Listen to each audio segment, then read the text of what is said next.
Yeah. So yeah, today's class will not be, just it will not be a part of the exam. So it is just, I think today is the last class we will be having. Uh, Let us see. And yeah, so yeah, today we'll be talking about statistics. I mean, I don't know whether we'll have class in next week or not. I don't know. Yeah, so let us see how much we could do. And if there are classes in the next week, then we'll discuss something more. So, I mean, statistics basically, it mainly concerned with conclusions and predictions, okay, resulting from some outcomes or chance outcomes that occurred in planned experiments or investigations. So statistics only basically talks about two things: is conclusion. So basically, if you have some data, then using the data, what you can say about the experiment, okay, what you can predict about the experiment, predictions. Okay, so you have to draw some conclusions. Okay, but the problem is your data can be huge, but you can only take some sample observations from a given, a big population. And using these results of the samples, okay, you have to infer something about the population. For example, so you have a population, let's say, of 100 or 1,000, or maybe very, very large, which can be also considered as infinite population. And then you are taking basically some samples. Then using the data which are there with you, with the samples, you can do estimate, for example, what is the mean, what is the variance of the population itself. Okay. So what is statistics? Statistics actually is nothing but, I mean, the word statistics comes from the fact that, you need to find some kind of distributions of certain functions of the random variables whose values make up the sample. Okay, so statistics is basically, it means uh, a distribution of the distribution of certain functions of random variables.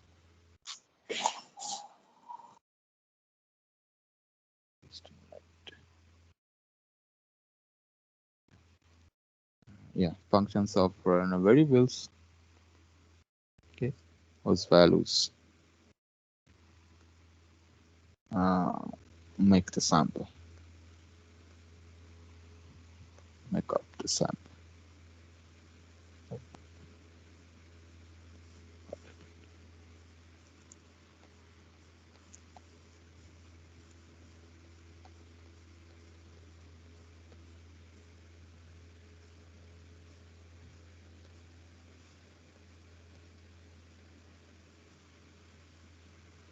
Make up the sample. For example, you can consider, and this is what is called statistics. For example, like such a statistics could be like a sample mean. Okay, so and the properties of these distributions then will allow you to talk about to give you certain statements, okay, about the resulting inference, okay, from the sample about the population. So what is the population if we want to define it properly or formally? Population is nothing but a set of numbers, from which a sample is drawn. Okay, this is what is called the population. Okay, and the distribution of this, the distribution of the numbers, okay, constituting a population is called population distribution. called the population distribution.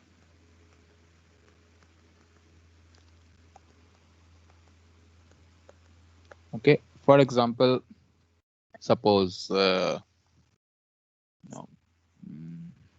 let's say suppose you are interested to suppose you have a list of transistors, okay, and you want to estimate, let's say, the average life, okay, of a transistor. So we have 1,000 transistors, and you want to estimate average life of a transistor. Anything like whenever you deal with producing something, okay, making some machines, whatever it is, or maybe if you are a biologist, you are performing an experiment on certain, let's say, suppose you create you have made a discovery about a new drug, okay, and you want to apply that drug to some guinea pigs, okay, and then you can take a sample out of, let's say, 100 guinea pigs. You want to take a sample, let's say 5 or 10 samples, and then you want to apply the drug and try to see like what is the effect of the drug and so on. Okay, or for example, in the case of transistors or whatever kind of a machine, if you want to create, then you create, let's say you have 1,000 or 100 transistors, you select, let's say, 10 of them and then test those 10, okay, transistors over a period of time, and let's say you record for each one the time to failure, okay. So, and if this time to failure they can be treated as independent random variables. What is that?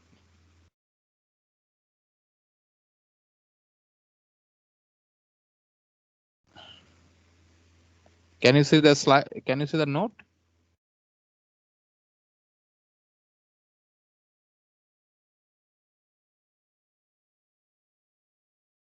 Let me check. I think it is. Okay, so yeah, so you can record the number of I mean, if each one for the transistor, so the whatever you have selected, let's say 10, you take a sample of 10 transistors and you record the time to failure. And if this time to failure are independent random variables, then you can say, like, as we have seen probably, that this is like having an exponential distribution with some parameter, let's say theta, and then we'll say that this sample, okay, is from an exponential population. So population is having some kind of a distribution, and you pick, so for example, failure here, time to failure is following like an exponential distribution, and they are all independent random variable with some parameter, okay, which is following, let's say, exponential distribution. So then you will say, okay, this is the sample is from the exponential population. So there is an underlying distribution of the population. Okay, so this is what is done, and then sometimes what we'll say is like, I mean, most of the methods of this inference, okay, are based on the assumption that we are dealing with random samples. I mean, when you pick the samples, okay, how do you pick, how do you choose it, how do you select the samples? So we always say that it is a random sample, but in practice, when you deal with random samples, there can be two things. What is it?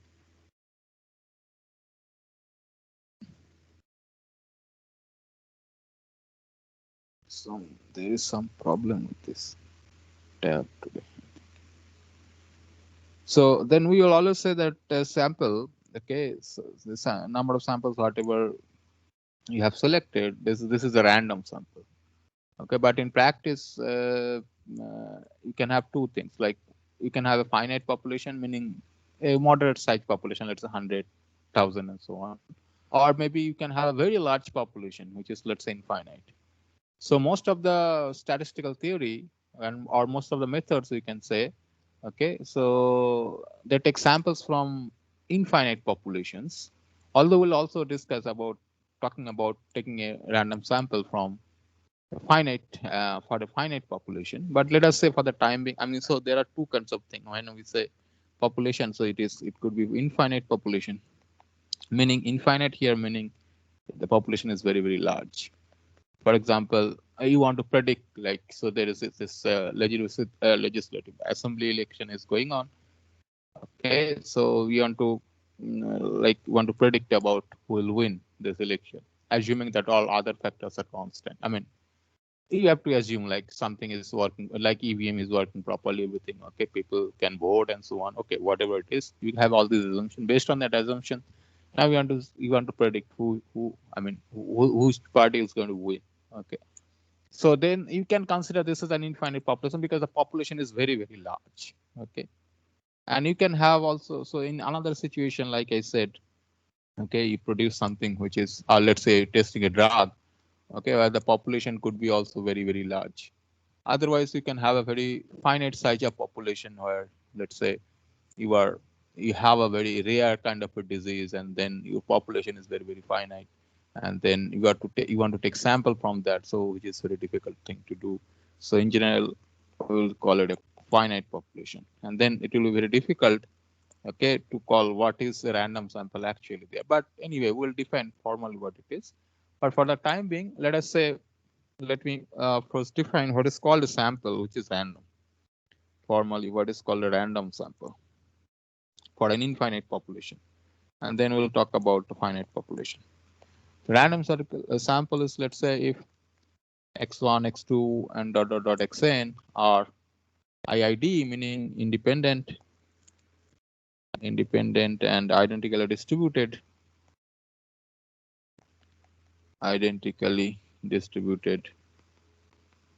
random variables,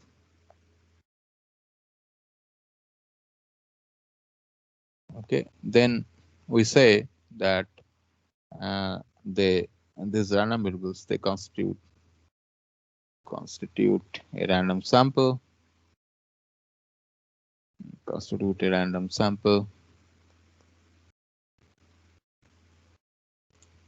from the infinite, from the infinite population given by their common distribution. So whenever we are talking about random sample, we always assume that there is an underlying distribution, and you are drawing samples, meaning you are basically talking about some independent random variables which are all identically distributed, and you are taking that from that entire population. So basically, the joint distribution for this x1, x2, xn, let's say, you can say it is since they are independent, so you can say this is the product of all these xi's, I equal to 1 to n. Okay. So whatever the x f xi here, it can think of like it is the value of the population distribution at xi. Okay. Yeah. So basically, there are two statistics which you'll be considering in this course. Okay. One is called the sample mean. So once you pick the sample, so then we'll talk about only two statistics. Okay. Which is called statistic. Okay. For a random sample, which you call sample mean. And so basically, mean of this x1, x2, xn, and the sample variance. Now, how do we define a sample mean and sample variance? Okay, so the formal definition of this is that, so if x1, x2, xn, okay, constitute a random sample,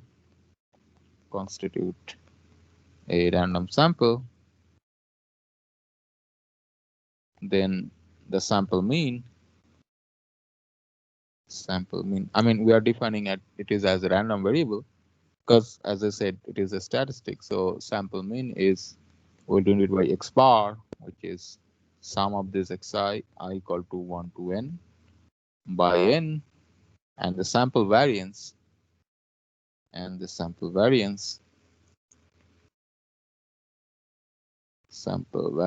is, we denote it by s square, which is sum I equal to 1 to n xi minus x bar whole square, is standard definition, n minus 1.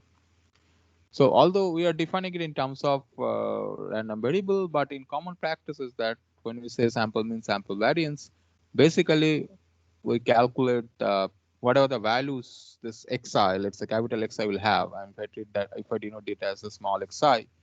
So basically in practice, so this is in terms of random variable, but in practice what we will do is in practice. Okay, so we'll write this as x bar, which is sum of this, because it is after all a value for some capital X, whatever you are doing. Okay, let's say the lifetime, okay, of something, some machine. Okay, so then you pick n number of machines, x1, x2, xn, the corresponding random variables.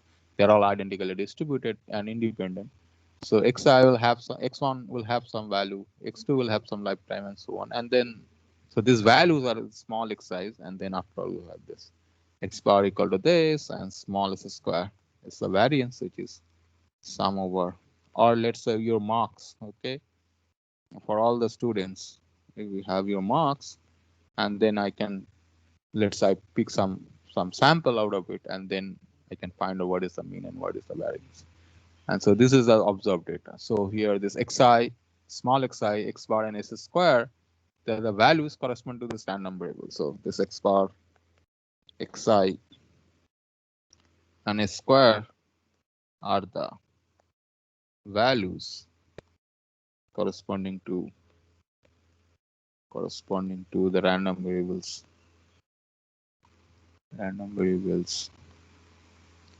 xi, x bar, and s square. Okay, yeah. So once you have a sample data, so we will refer to this x bar uh, this sample mean, and s square, small s square, as the sample variance. Now we need to check. So what we said is, okay, so as we see here, when we define what is called a random sample, we already said that there is a common distribution. Okay, we are picking a sample, okay, from some underlying distribution. Then the question will be, what is the sampling distribution of the mean? Okay, so as the values of the sampling statistics can be expected to vary from some sample to sample, because they can have one sample. Okay, let's say if you are a biologist, so you are picking something in sample, let's say 10 guinea pigs, and so if you pick another bunch of this, or maybe in a voting prediction. Okay, so you can pick one particular sample, and then you can pick another particular sample also. Okay, so that depends on the sample as well. So as the values of the sample statistics can be expected, so I mean, you can expect that this will vary from sample to sample, then it will be necessary then to find a distribution of such statistics. And we call this distribution as the sampling distribution. Sampling distributions. Okay. And this plays a very big role in inferences, statistical inferences, okay, about the parameter of the population. So we'll talk about sampling distribution of the mean, variance, and so on. So the first theorem here is, so if x1, x2, xn constitute a random sample from an infinite population,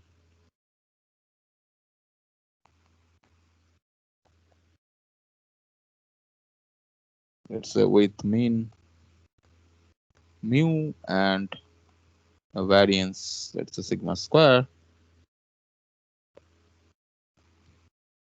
then the new random variable, the sample is x bar and this s square, because these are two random variables which we call sample mean and the sample variance. Okay, these are new random variables. Then question would be, if I know that mean and variance of the individual random variable x1, x2, xn, then what is the expectation of this random variable x bar, which is sample mean? And this will be, we can show that this will be equal to mu. And what is the variance of this x bar, the sample mean? This, as a treating this as a random variable, will be sigma square by n. So now here you see the variance depends on the number of points you pick as a sample. So you have an underlying sample population mean, okay, with mean and a variance, and then the sample, the variance of the sample depends on the number of samples we actually have picked. Okay, This is very simple to prove. So let us prove this. This is very simple. So okay, what is E of x bar? The way we have defined it, so it will be nothing but 1 by n. So assuming that one is probability, so times mu I equal to 1 to n, which is equal to n times 1 by n times mu, which is equal to mu. And then we know that if we have if you recall that if we have independent random variables, if these are independent, then earlier we proved that if we take a new random variable which is a linear combination of this, let's say I equal to 1 to n, then we have seen that a variance of y, okay, will be sum of this ai square variance of xi. Can go back and see how to discuss this one, variance. So variance of x bar is nothing but kind of this thing, right? It is a linear combination. It's a linear combination of this x1, x2, xn, because it is x1 plus x2. Yeah. So yeah, here it is. So it is x1 plus x2 plus dot dot dot xn by n. So it's a linear combination of x1, x2, xn. So directly you can write the formula, and this will be then sum over I equal to 1 to n, 1 by n square. I'm just using the formula times sigma square, which is n times 1 by n square sigma square, which is sigma square by n. So in fact, this E of x bar, okay, it has a very standard notation. We denote it as mu x bar, and this we write it as sigma square x bar. And if it is a standard deviation, square root of this, then we write sigma x bar. Okay. Okay. So yeah. So here then the observation is this variance. This implies this expression, since it depends on n, it would take n very large. Okay. So we can say like this. So then the standard deviation. Okay. The standard deviation, or you can say the variance. Okay. So standard deviation. Standard. Standard deviation of the distribution of x bar, this decreases with, okay, or when the sample size, so n was the sample size n is increased. So what does it mean? It means that when the number of samples, the samples has become large, okay, so actually we have more information.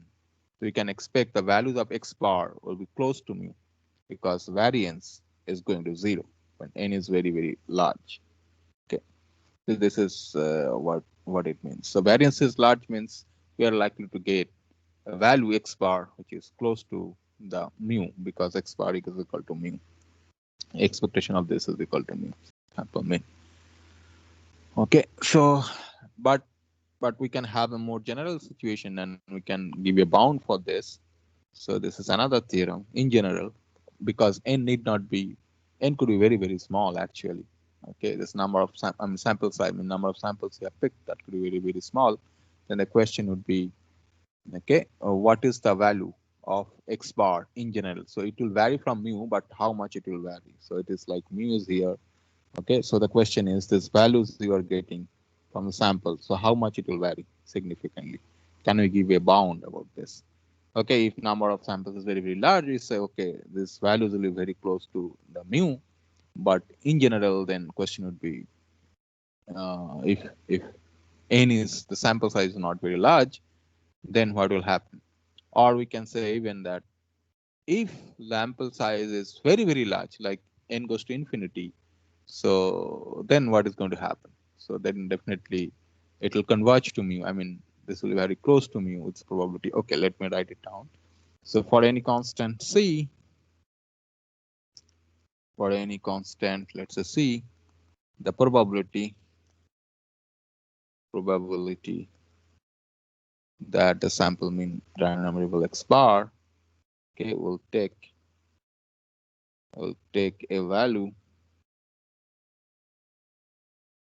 between. This is very important because if you know the population mean, okay, and we take a sample random variable x bar, which is just taking up the average values of this x1, x2, xn. Okay, yeah. Then what is its mean? Okay, or what are the values of this x bar? Will it be equal to the mean of the original population? Because we want to estimate the original population, right? So it is if it is not known, let's say population mean, it is not known, then the question would be from the sample, okay, the n number of samples, we want to estimate what is the value of mu, okay, and then this is what, so that's why it is very important. So x bar will take a value between mu minus c, so this is where mu is, you can say mu minus c to mu plus c, so x bar will take a value from here to here for any c, then this and mu plus c, okay, so probability of that is at least 1 minus sigma square by n c square. So this c is coming in the denominator because if you take c very large, okay, then this number will be very small, okay, and when n you take, so that means when the probability will close to be 1, when n are even the c is small but n is very large, sample size is very large, so then this probability, then the probability approaches to 1. Probability approaches to 1. So there are two things now. One is either x is very large, n is very large, okay, then what is the probability that you will get x bar, which is a sample mean? You will always have to remember this x bar is nothing but sum of this xi by n. Our xi is, let's say, like the ith sample, okay, and whatever you are measuring, okay, that could be lifetime of a transistor or anything, okay, how much it could work. For example, if you are considering a new medicine, new drug, and then in that case, what is the efficacy of that drug, let's say. So if I take, let's say, 10 samples or 100 samples, then we'll see whether you will be again affected or not, and so on.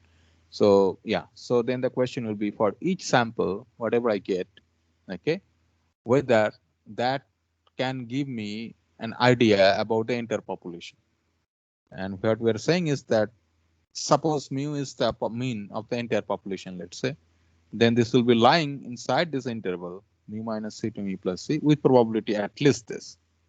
So now you can see that c could be very small or n could be very large. Depending on that, the probability will go to 1. Otherwise, this is the lower bound for this. This is bigger equal to this. So yeah, so this will not prove, but anyway, so this is the variance. We can say like, okay, this is what is going to happen. But mainly we'll focus on the most important result, which is known as law of large numbers. Okay, so and the theorem is called central limit theorem, and that is one of the most important theorems in statistics. And this theorem, the central limit theorem, concerns with, let's say, the limiting distribution of the standard mean of n random variables when n is very large.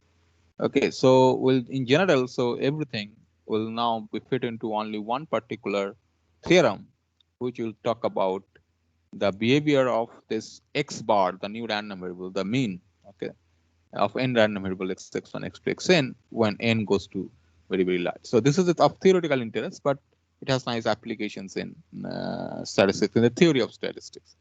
So this is sometimes called the law of large number, or it's called the central CLT, the central limit theorem. Central limit theorem. So if x1, x2, xn constitute a random sample from an infinite population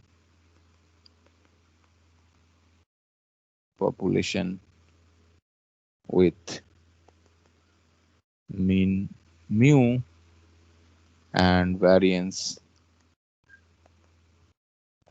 sigma square, And also we will assume that the MGF, the moment generating function of X, okay, the population you can say, and M is finite, okay. Then the limiting distribution,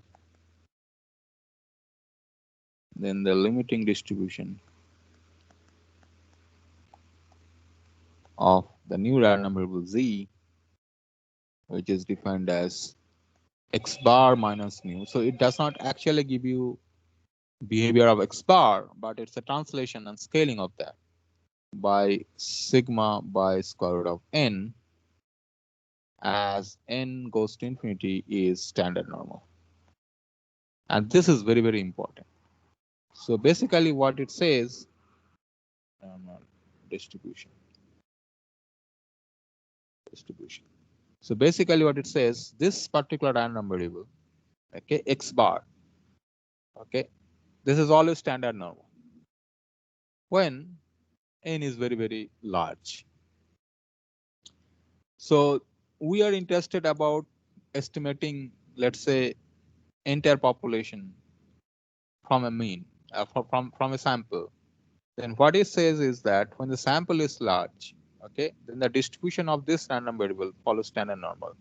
Okay. Let me just prove this, and then we'll discuss about this. So what is given to us? We have a random sample x1, x2, xn, and we assume that we have a mean mu and sigma square, and this random sample is drawn from an infinite population, and which has mean mu, okay, and sigma variance sigma square, which need not be known. But if it is, okay, then this random variable will be a standard normal. So it is equivalently saying this n01, okay, standard normal when n is very, very large. So now in order to prove this, and this is a very big thing. So in order to prove this, so we recall that m, because we want to consider what is the moment generating function of this random variable z, recall that if we have any random variable x, then x plus a, the moment generating function of x plus a, the scaling of this is nothing but e expectation of e to the power x plus a times t, okay, which is equal to e to the power a t. We proved it earlier, and times mx t. And we also said these are the properties of this uh, scaling and translation of random variable. So this will be so this is e to the power bx, okay. So this will be, yeah, there will be a t here. So this will be mxbt, and m, a moment generating function of x plus a by b t. I mean, you can remember this, or otherwise you can go to the lecture note. When we first introduced this concept of moment generating function, we talked about this properties. A by b times t, which will be equal to e to the power a by b t mx t by b. So if these are the properties of the moment generating function, and we want to prove that this is standard normal, so let us first find out the MGF of this random variable z, because we want to prove that it is standard normal. So let us first find out the moment generating function of this new random variable. So then what happens is mz t will be nothing but m x bar minus mu by sigma by root n, okay, and then t, which is as follows from here. For this formula, what we can write it as e to the power minus square root of n will go off mu t by sigma m x bar square root of nt by sigma, t will be outside by the way, t, and so this is e to the power minus square root of n mu t by sigma n x bar t by sigma square root of n. Now we know that this x bar is nothing but, now since x bar is nothing but x1 plus dot dot dot plus xn by n plus xn by n. So this sum is nothing but n times x bar, right? So then mzt is nothing but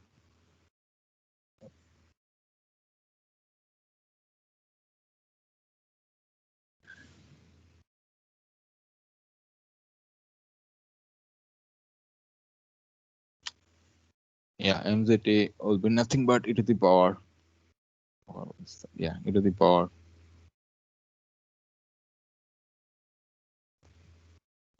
minus square root of n mu t by sigma times mx t by sigma root n to the power n. Because x bar equal to this and these are all independent, so it's nothing but the product, so we are taking this to the power n. And if this is the case, then what we can say that taking the log both side mzt, it will be minus root of n mu t by sigma plus n times log of mx t by sigma times root n. Now this is the parameter of this. So if we just expand this, what do we get? So log of mzt will then be, so if we expand this term, and this will be what? This will be equal to minus square root of n mu t by sigma plus n times log of, this is e to the power this, so it will be 1 plus, it's mu1 dash 1 by sigma square root of n plus mu2 dash t square by 2 sigma square n plus dot dot dot.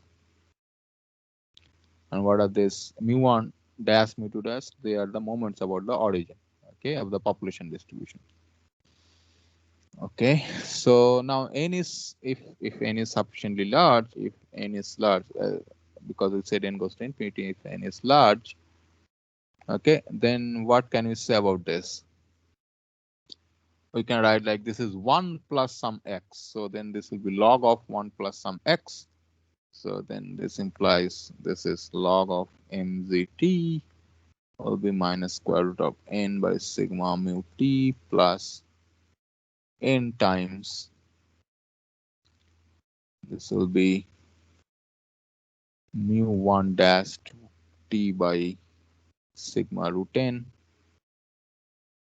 plus mu dash t square by 2 sigma square n plus so on minus half mu1. I'm just doing some manipulation here. 1 by sigma root n plus mu2 dash t square by 2 sigma square n plus dot dot dot whole square plus 1 by 3, because I'm just starting log of series expansion of log of 1 by 1 plus x plus 1 by 3 mu1 dash t by sigma 1 sigma root n plus so on. Okay, and then cube minus so on. So let me write it down like this. Now if we take all the powers of t, then what will happen is, so these are the powers of t, then t square, here t square, here t, and so on. Here there will also be t and so on. So if we collect all the powers of t, then this will be log of mzt. If we take the powers of t only, then it will minus n by sigma mu plus square root of n mu1 dash by sigma t plus, if we take all the powers of t square, then it will be mu2 dashed by 2 sigma square minus mu1 dash square by 2 sigma square t square. Then if we take the power of t cube, then this will be mu3 dashed and so on. Okay, whatever it is, t cube plus dot dot dot. Now see what is mu1 dash, what is mu2 dash. So they are the moments about the origin of the original population. So basically now since, so mu1 dash is nothing but mu, And we know sigma square also, that sigma square is a variance. So sigma square nothing but mu2 dashed minus mu1 dashed whole square, which is equal to sigma square. So then, since this, then we can say this expression that log of mzt will be, yeah, so this is mu, right? Yeah, mu dash is equal to this. If I just start it, so this will be half, it cancelled. So this will get cancelled, and this is that. So this will be half t square plus whatever t cube by something will be there. Okay, so whatever the expansion there. And if you do that, you will see that all these coefficients, okay, after this constant term, like here it is constant, after this, all these coefficients will come in terms of n. In fact, these coefficients will be, for the nth term, it will be like square root of n r minus 2, where r is the rth term. So this will be the coefficient, this will be the coefficient of t to the power r. So, and then limit, if you take limit n goes to infinity, then log of mzt, so this will all vanish, this will all go to 0, so ultimately we will half t square, and then we can say that, yeah, so mzt, because the limit of the logarithm is equal to logarithm of the limit, provided the limit exists, so this will be nothing but e to the power half t square, which is the moment generating function of the random variable, which is standard normal. So it follows that the sample mean, by the way, okay, so this is, try to remember, the thing is that many people will say that x bar will have the distribution, x bar is a sample mean, you can say x1 x plus xn by n, but x bar does not have a standard normal distribution here. X bar minus mu by sigma root n has a standard normal distribution when n is very, very large, okay.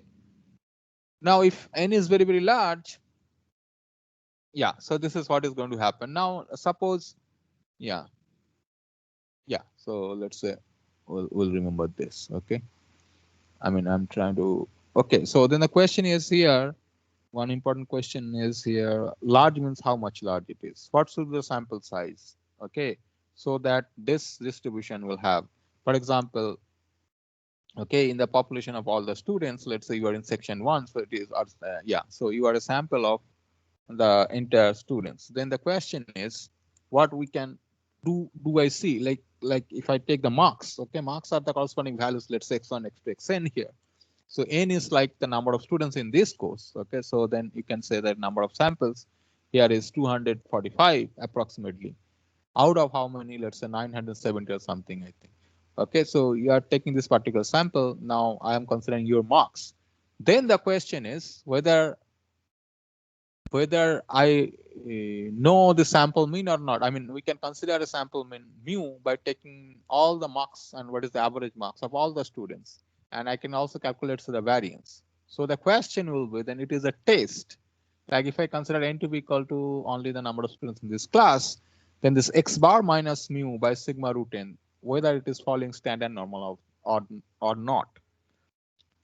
So whether this value of n, which is 245, whether it is sufficient to give me a standard normal distribution or not. And you'll be surprised to know that we have done that, and it actually gives a standard normal distribution, perfectly standard normal distribution, because here the population is more and the number of samples is more. But suppose I take only 5 students or 10 students or 50 students, okay, or let's say, yeah, so it's a small number of students, okay, and then it need not be standard normal, because this conjecture is true only when n is very, very large. Now, how much large is large? Okay, if that question is asked, then in practice, what we do is this value n is large means n is at least 30, regardless of whatever the number of population, what is the shape of the population. Okay, so yeah, so n is at least 30, and then we can see this kind of close approximation of standard normal when you treat this as a random variable, x bar minus mu by sigma root n. Okay, this will be following standard normal. So, and this is a very big observation. That means whatever you do does not matter, whatever the population distribution is, okay, Suppose you pick some n random samples, okay, then this distribution z, which is x bar minus mu by sigma root n, this always follows standard normal, okay, and yeah.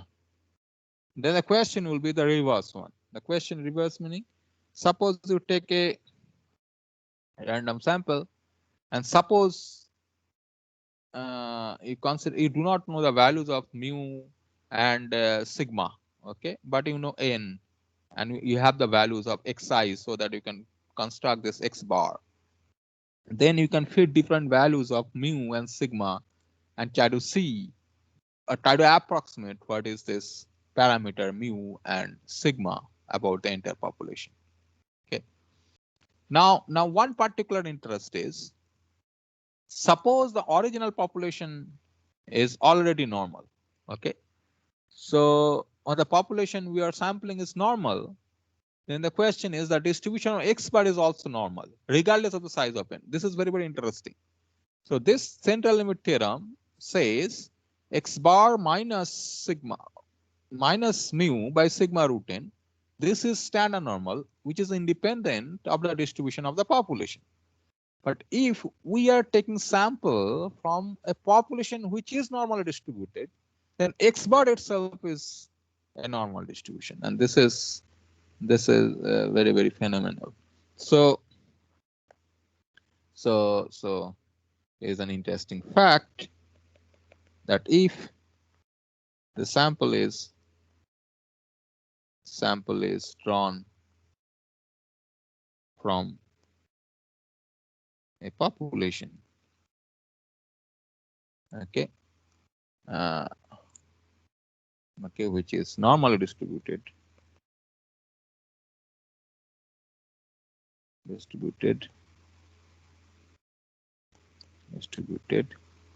then x bar is also normal, and it is okay independent of, maybe not a right word, or regardless, it is regardless of the size of n. In fact, we can state this as a theorem can prove it, that if x bar is the mean of a random sample of size n from a normal population,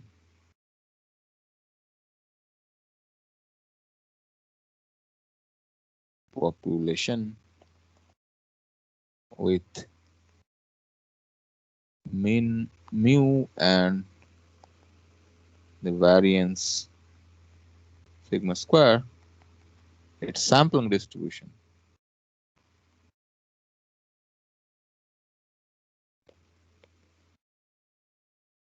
is also normal, with mean mu and variance sigma square by n. This also can be proved using the similar technique which we, and the proof is very, very simple. So let us just prove this. The proof is also very simple. Now, since x1, since a random sample, so let's say x1, x2, xn, they are independent and identically distributed, of course. They're independent, okay? And y is equal to, let's say, x1 plus x2 plus dot dot dot xn. Then what we can say is about the moment generating function of y. This is nothing but, because it will be e to the power this, so it will be the product of this. So I equal to 1 to n. For independent, it is xi t, okay, where this is the moment generating function of the xi, random variable xi. So then we can say that mx bar t, using that formula again, okay, it's a linear sum, and then using the formula which we discussed during the proof of the previous theorem, is the property of the moment journey function. What we can say is that this will be mxt by n to the power 1 by n. And since this moment journey function is a normal distribution with mean, mu, and variance, because if xi is normal distributed, so this will be now since mxt is, let's say, to the power mu t plus, this is the moment journey function for the normal. Okay, so what we have since this, then what we have is m x bar t will be nothing but e to the power mu times 1 by t by n plus half t by n square sigma square to the power n, which is e to the power mu t plus half t square sigma square by n. So this is the variance and this is the mean. So the moment journey function is this, which is actually the moment journey function of a normal random variable. The only change is that here the mean is mu and the variance is mu is the original mean of the population and variance is sigma square by n. So here also you can see the same. If n is very, very large, then most of the values will be close to this mean because its variance will go to 0. So this is about infinite population. So the two things, major thing about infinite population is what we are talking about here right now is, suppose we have a population which is very, very large and we are taking some sampling, some random sample of this, okay, some x1, x2, xn. We are taking a random sample and then we want to see what is the distribution of this random sample, because we want to estimate the mean or the variance of the original population or the distribution of the original population, okay, from this. So now we are trying to see how do I correlate. Suppose we know the original one. Suppose we know the mean and variance of the population, and then how the mean or the variance of this new random variable x bar, okay, is related to x bar is related to the mean and variance of the entire population. So this is sampling mean and the sampling variance, okay, of this random variable. This is what we define. Now we have seen what a Pentagon's theorem is, like the central limit theorem or the law of large numbers. When you say that sample size is very, very large, and large means at least more than 30, then x bar minus mu by sigma root n, as sigma by root n. So that will be following standard normal. And if the original, if it also the original population is also normal, then x bar is always normal. This is what we have seen. Now the thing is, what will happen if my sample is not very, very large? And this is what happens in practical situation, that your sample is no longer very large. And in that case, how the sample mean is, or the sample variance, let's say, are related to the population mean and the population variance. And this is very, very, yeah, practical. And we do not have, the flexibility of the central limit theorems, not because n is central limit theorem is always large, but sample mean is itself large. But here the population is very, very small. Population is not infinite. Population is finite, means it is very, very small. Then what can we infer about population mean or variance from the sample mean and variance and so on? Okay. So now let us talk about sampling distribution. Sampling distribution of the mean for finite population. Here finite means small, okay? Everything is finite in this world, but anyway, that was large and here it is small. So let us say we have an experiment and we have this finite population, okay? That's the population, some values we are measuring, right? So C1, C2, some Cn. So let's say this is the finite population. Population, okay, of size. So here we are assuming in that finite population has a size which is capital N. Okay.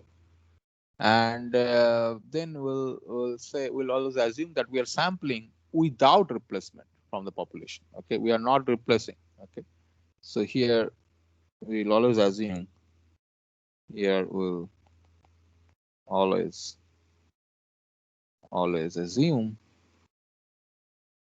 that we are sampling without replacement, from the population.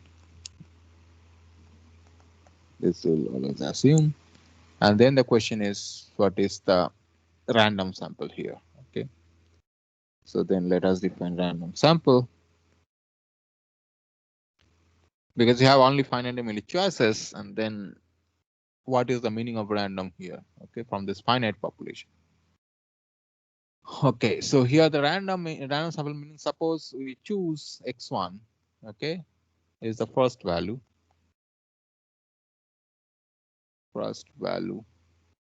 drawn from the finite population,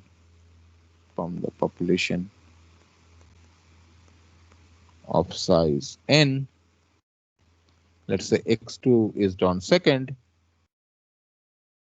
The value of x2 is drawn second, and dot dot dot xn is the nth value drawn, and let's say the joint probability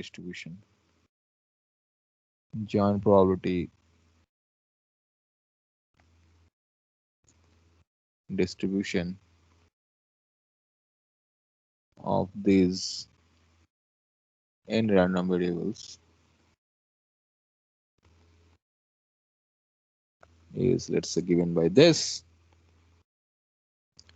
f of x1. Earlier we said define this as the product of all this original distribution, right? f of xi. So here we have a limited size, so we will define it this to be n minus 1 dot dot dot n minus n plus 1. Okay, and because we can choose different samples, right? So let's say you have 100, population size 100, you are picking 10 samples. Now depending on the choice, you have pick one set or the other set, one particular tuple or the other particular tuple, and so on. So we'll always assume that the random variable will have a joint distribution this for each ordered n tuple of values of this random variable. Then we'll call it as a random sample. Random variables, then x1, x2, xn, okay, are said to be a random sample for the given finite population.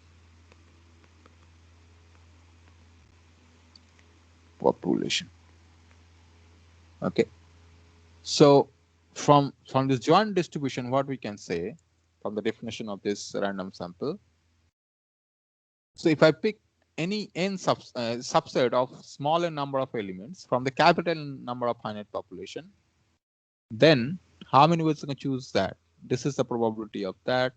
So, and that can be drawn, the probability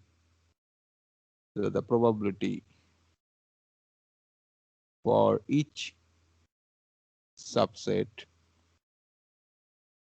of n of the n elements, okay, is what? Factorial n by n into n minus 1 dot dot dot n minus n plus 1, which is 1 by n cn. So probability of drawing a particular subset n is nothing but 1 by capital N C small n, and this is often given as an alternative definition or criteria for the selection of a random sample. of size small n. Okay, and so each of them, okay, each of this NCN possible samples must have the same probability. That's the main point here. From here, like I can choose small n number of samples from capital number of elements, then choosing of each sample has to be 1. Okay, so that is the meaning of random sampling here, meaning all are equally likely. Any subset of n elements or n values, small n values from the capital N values, okay, is uniform, like it has the same probability. This is what is the meaning of that. Then we'll call this as a random variable. Otherwise, also you can say that if I take the marginal distribution of XR, like choosing one particular value, so C1, C2, Cn, whatever it is, so that the probability is 1 by capital. Okay. Otherwise, the same thing. Otherwise, okay. So we can say that the marginal distribution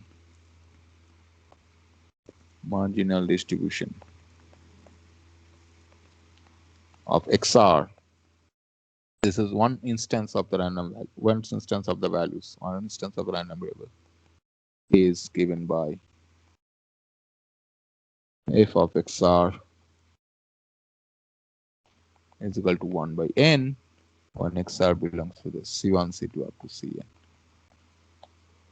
Okay. So now we'll define what is called sample mean and the sample variance. So we define what is called the random sample. Here everything is very, very simple because we have a finite population, and then we'll say, okay, all are equally likely. Basically, this is what it means by random sampling. And how many you can choose? Small n. So the probability of choosing any n is this 1 by capital N C small n. Yeah. Now we define what is called a sample mean and variance for a finite population. Okay. So here sample mean is nothing but mu is equal to Ci are the values times 1 by n, because this is what we defined already. The probability of choosing Ci is 1 by n. All are equally likely.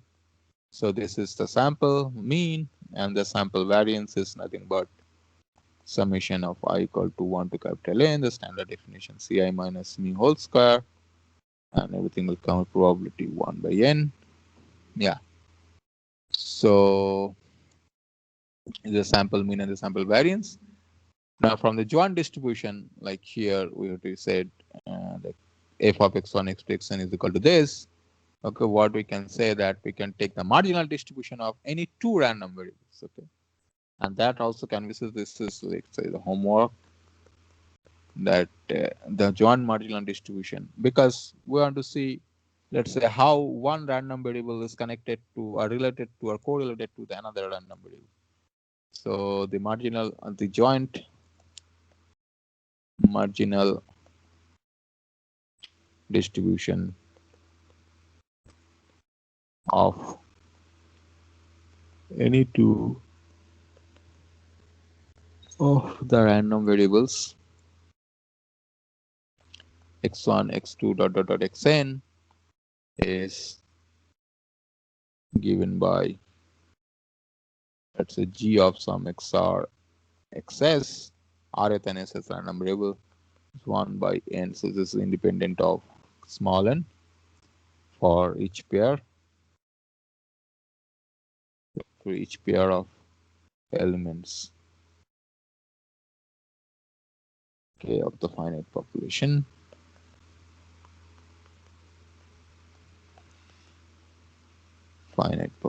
And then we can have a theorem which is if xr and xs are the rth and sth random variables of a random sample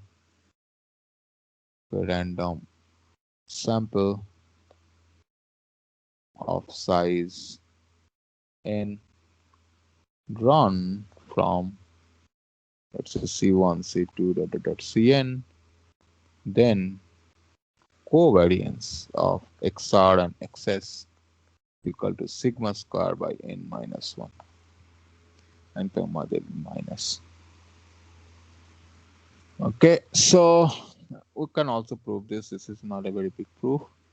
So covariance of XR and XS is nothing but sum over I equal to 1 to n, sum equal to j equal to 1 to n, I not equal to j, 1 by n, this is the probability, n minus 1, ci minus mu, cj minus mu, which can be written as n minus 1 times I equal to 1 to n, ci minus mu times sum j equal to 1 to n, j not equal to I, cj minus mu.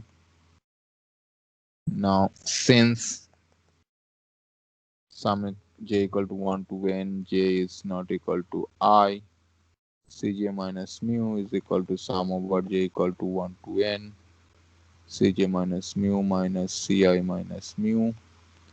This can be written as minus ci minus mu, and therefore the covariance of XR and XS is minus 1 by n into n minus 1, sum over I equal to 1 to capital N ci minus mu square, which is minus 1 by n minus 1 sigma square.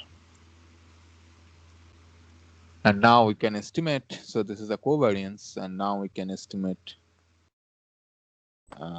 this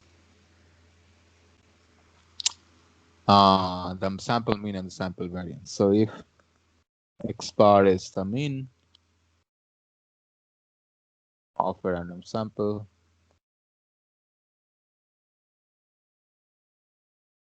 of size n, okay, from a finite population. But whenever we are talking about a sample, it is always without replacement from a finite population of size n with, let's say, mean mu and variance sigma square, then mean of this x bar is equal to mu and the variance. Now here you will see the difference. X bar is sigma square by n times n minus n by n minus 1.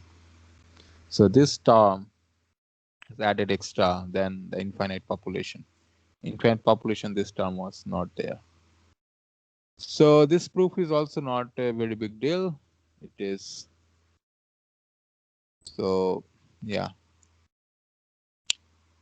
So I mean, you can prove this, but let me just write, if we have y equal to sum of this, so we know that it is I equal to 1 to n ai exi. So from here it following like this. Expected this result will follow immediately by the definition. Only thing is the variance of x bar. Then here, if you recall that variance of this sum of the random variable, which you proved last day, that it includes some terms, okay, corresponding to covariance of the pair of random XR. So you can go back and see, like last day we talked about this thing. Maybe last day. Anyway, so this is there. We talked about this. Last day talked about function of random. So it is. Yeah, so this will be, suppose summation I equal to 1 to n, 1 by n square sigma square plus 2 times this will be there, I less than j. So this is a covariance term. 1 by n square minus sigma square n minus 1, which will be sigma square by n plus 2 times n into n minus 1 by 2 times 1 by n square minus sigma square by capital minus 1, which will be sigma square by n times n minus n by capital N minus 1. So this is the variance for this, for the finite population. So yeah, so if we have infinite population, we have sigma square by n, and if it is finite population, it is this extra term capital minus small n by n minus 1. Now, so we know now what are the distributions, or what are the mean and the variance of this random variables x bar, though, so the sample mean. Then we'll talk about some distributions, okay, which will play a big role in understanding the connection between the sampling distribution and the population distribution. Okay, and the first distribution is, which is called the chi-square distribution, and this is important for your regression course or any statistical inference course, something like that. So we'll first talk about the distribution which is called the chi-square distribution.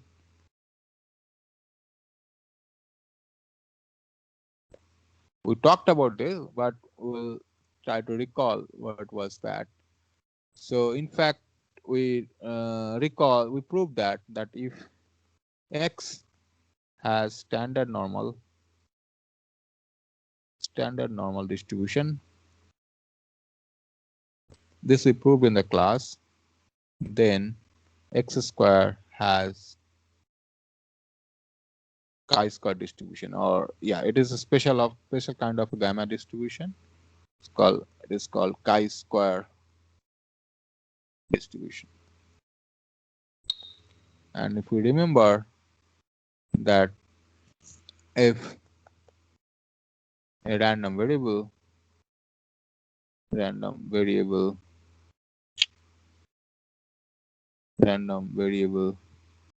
x has the chi-square distribution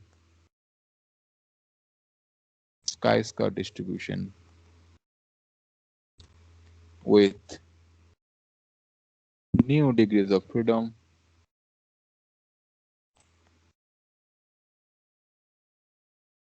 okay, then the probability density is this. This is what we defined earlier. 1 by 2 to the power mu by 2, gamma of mu by 2, x to the power mu by 2 to the power minus x by 2, x is greater than 0 and 0 otherwise. And you can see the mean and variance of the chi-square distribution with this new degrees of freedom are. So the mean and variance of chi-square, okay, with new degrees of freedom are nu and 2 nu, and MGF will be 1 minus 2t to the power minus mu by 2. And so the thing why I'm repeating this again just for this results, you should remember that if x is standard normal, then x square has the chi-square with 1 degrees of freedom. 1 degrees of freedom, or just say 1 degree of freedom. This is one result. Another result is if x1, x2, xn are independent with standard normal distribution,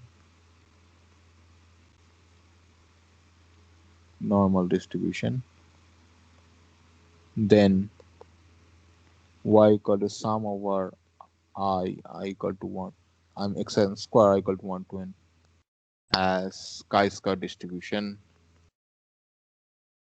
with n degrees of freedom. Distribution with n degree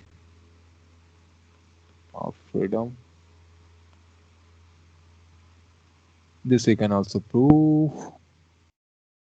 And third thing is if x1, x2 dot xn are independent random variable variables, okay, with chi-square distributions with nu1, nu2, nu n degrees of freedom,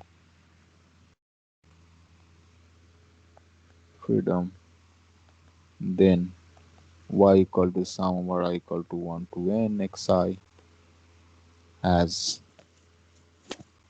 chi-square distribution with nu1 plus nu2 plus dot dot dot plus nu n degrees of freedom,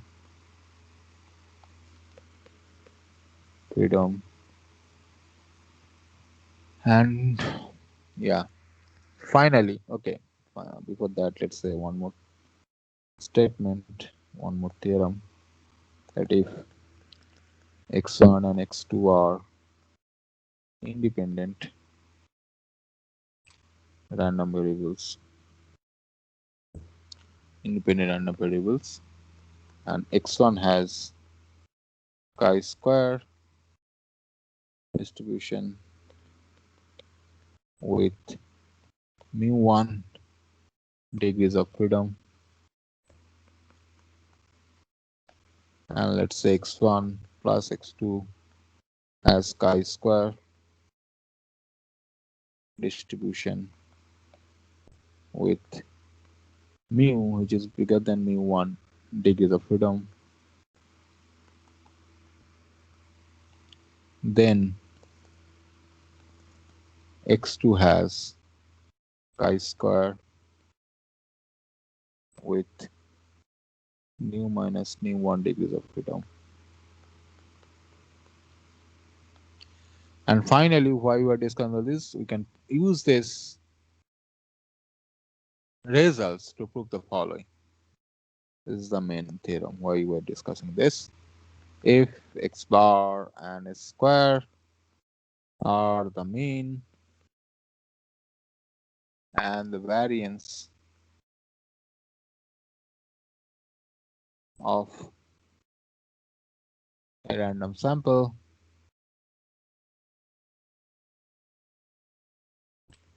of size n, small n, from a normal population with mean mu and standard deviation sigma square, then first one is x bar and s square are independent, and secondly, the random variable n minus 1 times s square by sigma square has chi-square distribution. Chi-square distribution. So using the above results, you can prove this chi-square distribution with. I'm not going to prove it. We're running out of time. With n minus 1 degrees of freedom. So now see the central limit theorem. When we had infinite population, we had normal distribution with the original population. Then sample mean also has a normal distribution, but here that's not the case. So if the normal population, the sample is drawn from a normal population with some mean, mean, and this, then this n minus 1 times sigma s square by sigma square, this will follow chi-square, and these are independent. This is the thing which I wanted to bring to your attention. Now we'll talk about another distribution which is called the T distribution. So these distributions are related to all sample mean, sample variance. Okay. So we had seen that when you have a random sample from a normal population with mean mu and sigma square, the next bar also has a normal distribution with mean mu and variance sigma square by n. So in other words, when we had an infinite, so for infinite population, just repeat it, for infinite population, we had seen that if the random sample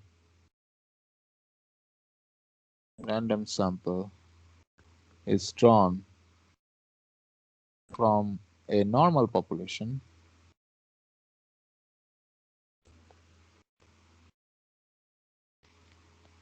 with mean mu and variance sigma square, the random variable x bar has normal distribution with same mean, but the variance was variance sigma square by n, and in other words we can say that is x bar minus mu by sigma by square root n is standard normal. Okay, this is again the same thing which we proved earlier, like from normal to, if normal has this mean and this has this variance or standard deviation, then that x minus mu by sigma will have standard normal if x is normal. So same thing we're using. So this is standard normal, x bar minus mu by sigma square root of n. When the population is normal, then x bar will be normal, and hence x bar minus mu by sigma root n will have a standard normal. So this is an important result, but the problem with this result is, in general, okay, if you have a very large population, okay, the standard deviation sigma, let's say, is not known. So then what we can do is we can replace this sigma, which is standard deviation, by an estimate, okay, which is for the standard deviation for the sample. Then the question will be, we will be talking about this, because we already know the sample mean is mu if it is normal distributed, the origin population. But we do not know, let's say, what is the sample variance, what is that standard deviation. Then the question will be, can I do this? Like when we have normal population, what is the distribution of this random variable? Where S is the sample variance, not the variance of the original population. And this T distribution gives an answer to that. So let me state this as a theorem. If y and z are independent random variables and y has chi-square distribution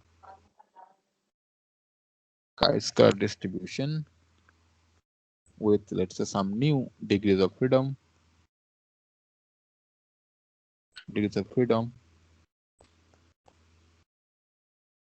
and z has the standard normal distribution,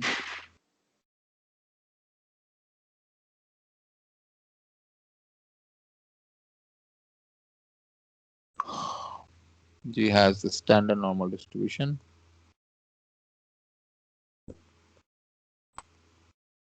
then the distribution of this new random variable t equal to z by square root of y by mu.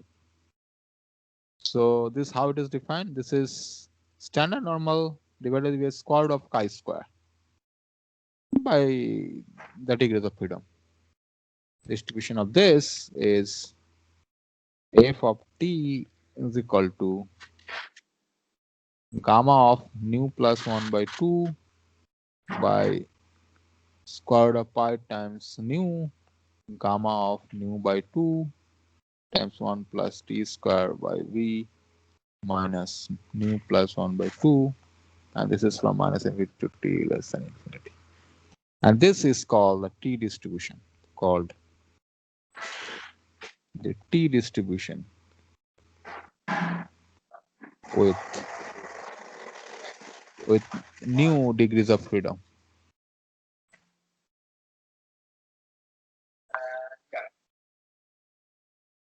This is t distribution with new degrees of freedom.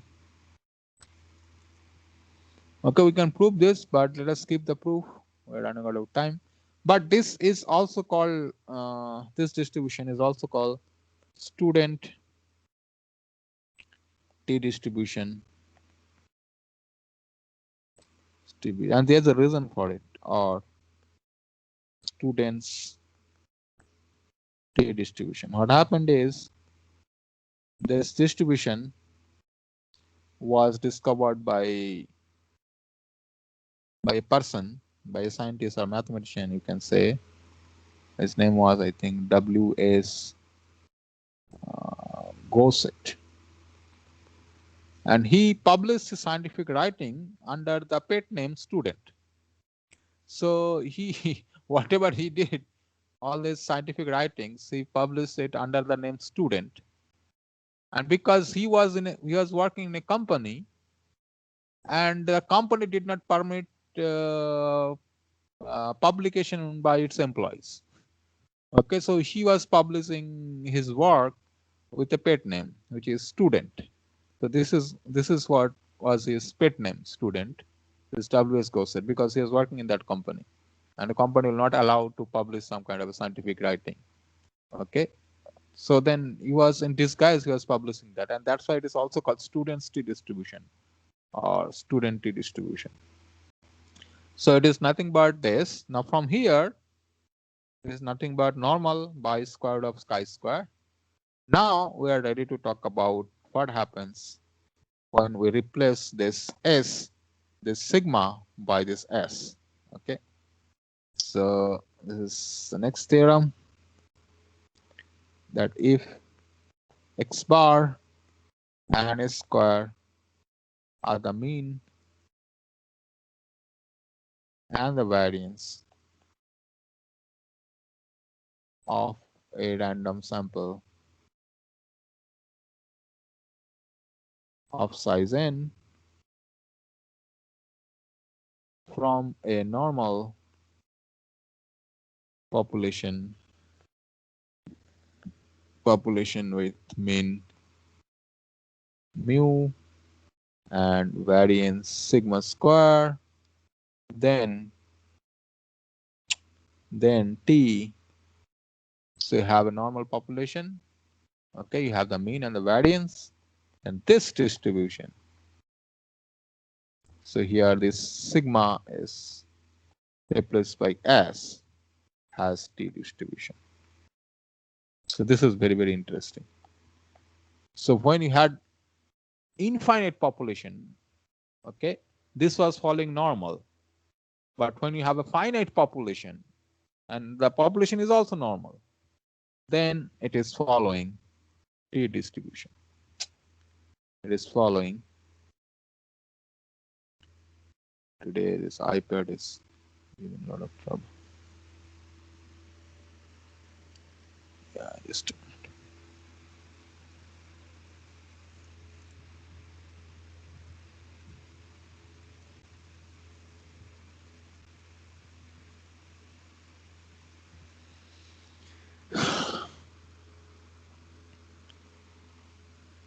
Oh, it got deleted again.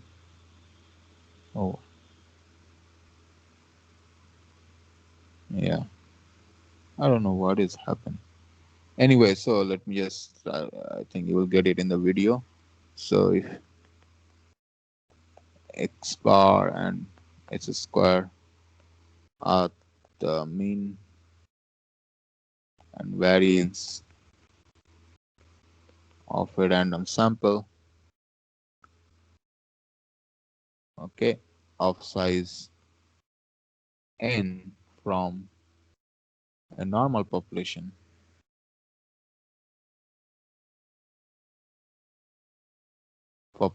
with mean mu and variance sigma square, then this has a lot of applications. Then this x bar minus mu by s by, in fact, I'll suggest you guys to use a software like R or anything, MATLAB or anything, or you can do it in Python also. So you can, so in Python programming language, you can write something like using their toolbox. You can write some kind of what is the pictures of this kind of a distribution. Okay, how does the PDF look like as the T distribution? And you can create a sample from a normal distribution. You can just take a normal distribution and arbitrarily you can pick some samples and just can verify. Okay, when the sample size is small and the population is small, let's say, then you just can verify whether it is following T distribution or not. So in practical situation, so when we have a large, when we have a data, okay, and you are picking a sample, like I was talking, like you pick a very small sample, the population is very small, then we do not know like how the sample can reflect about the population. And this is what it is reflecting here, that if this is the connection, if the original population was normal, then this is T. Okay, T distribution. T means x bar minus mu by s root n. It is this is T distribution with, so n minus 1 degrees of freedom. Degrees of freedom. I'm not going to prove it anyway, so we can use the previous theorem to prove actually this theorem. Now the last distribution, the last important distribution about dealing with data is which is called F distribution.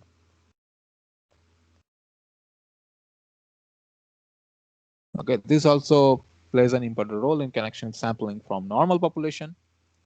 Okay, and this F stands for the mathematician whose name is Sir Ronald Fisher.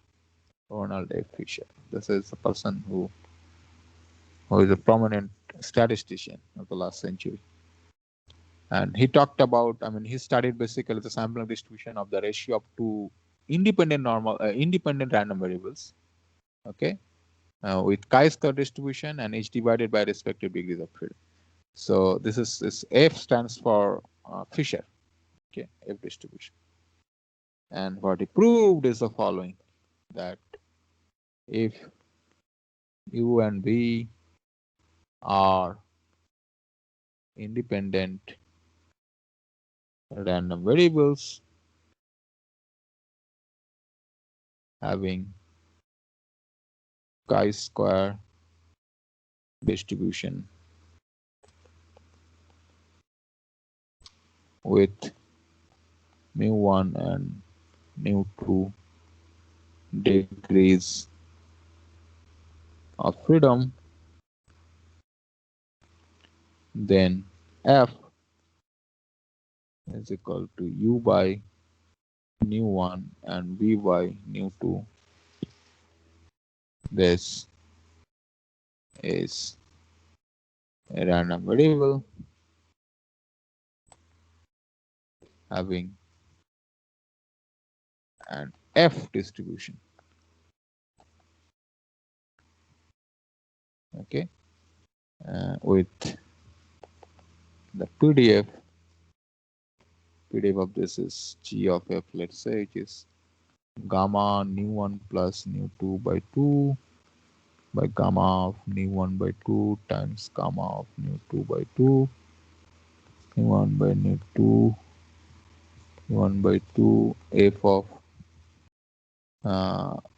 gamma 1 by 2 minus 1 of 1 plus, this is a very long distribution, f of minus half gamma 1 plus gamma mu1 plus mu2 when for f bigger than 0 and gf is equal to 0 otherwise.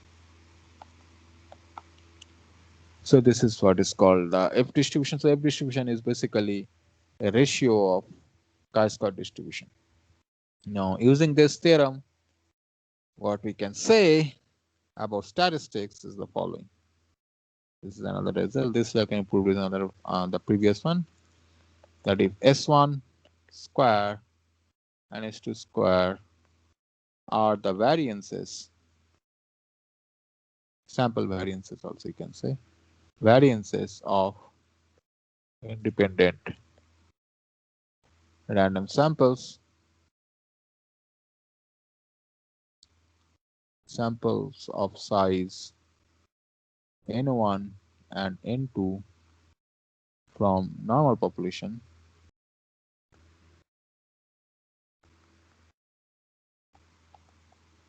with variances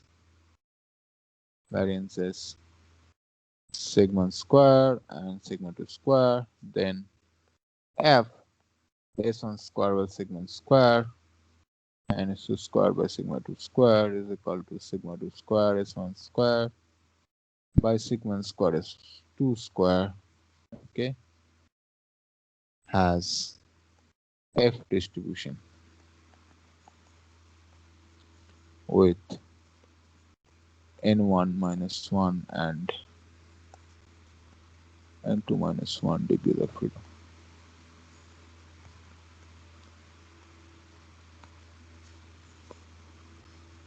And yeah, so this is what is called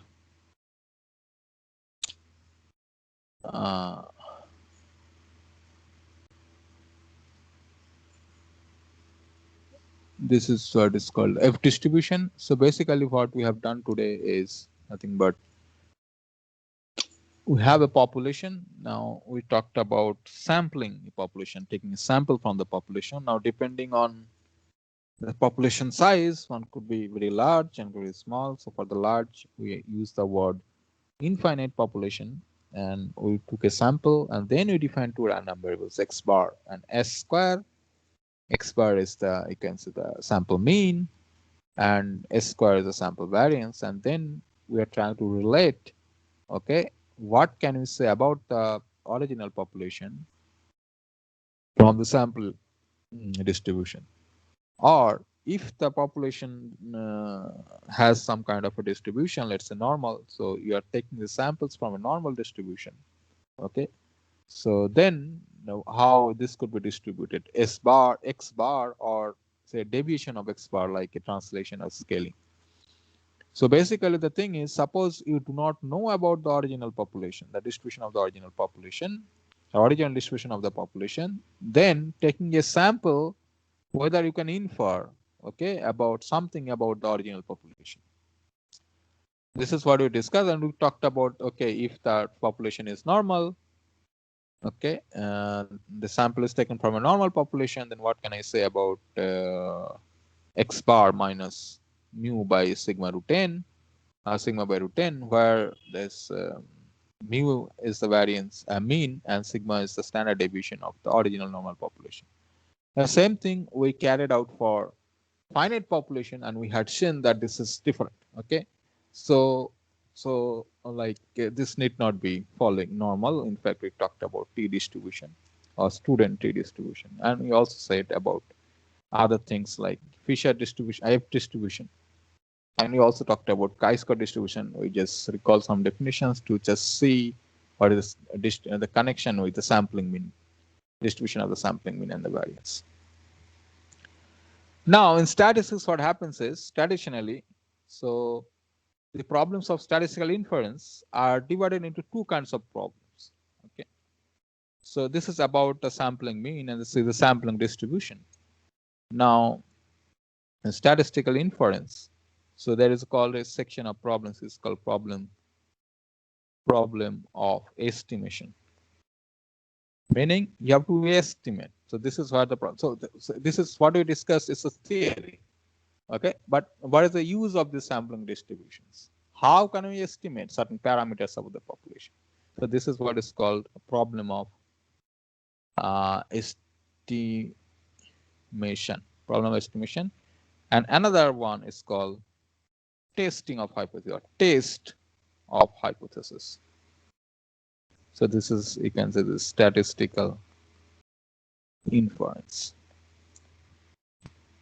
okay, statistical inference hypothesis.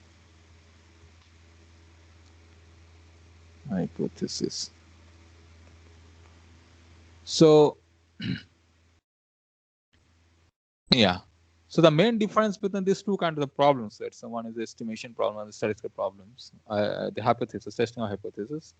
The main difference between these two kinds of problems is that in the estimation problem, we must determine the value of the parameter, or maybe more than one parameter. Okay. Whereas just a minute.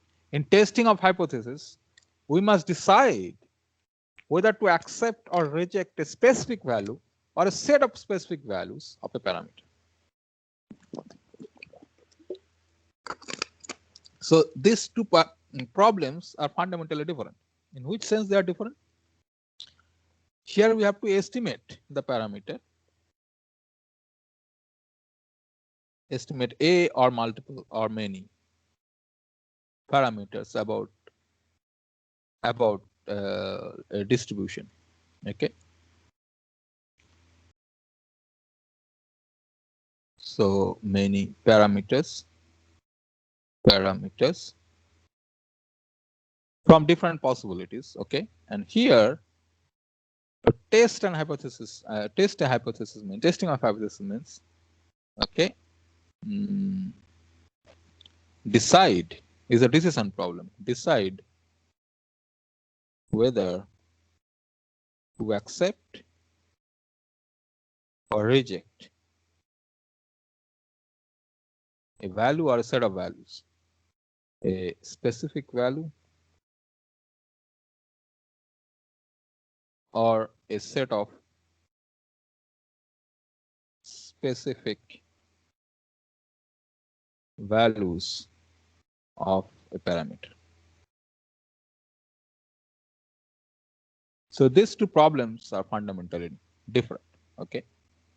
So we'll talk about it. So what is called the point estimation.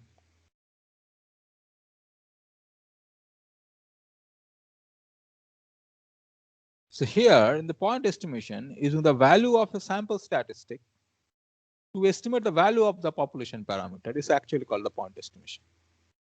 So this is what we are talking about. So initially we introduced what is called the sampling distribution. Now estimation means, for point estimation specifically means using the value of a sample statistic, like sample means sample variance, sample statistic to estimate the value of a population parameter. Now you see those theorems which you proved, they will play a fundamental role, because we said if the original is normal, original is something, okay, then it will have some parameters, and then we define new random variables using the sample, okay, and then that will be having some particular, distribution.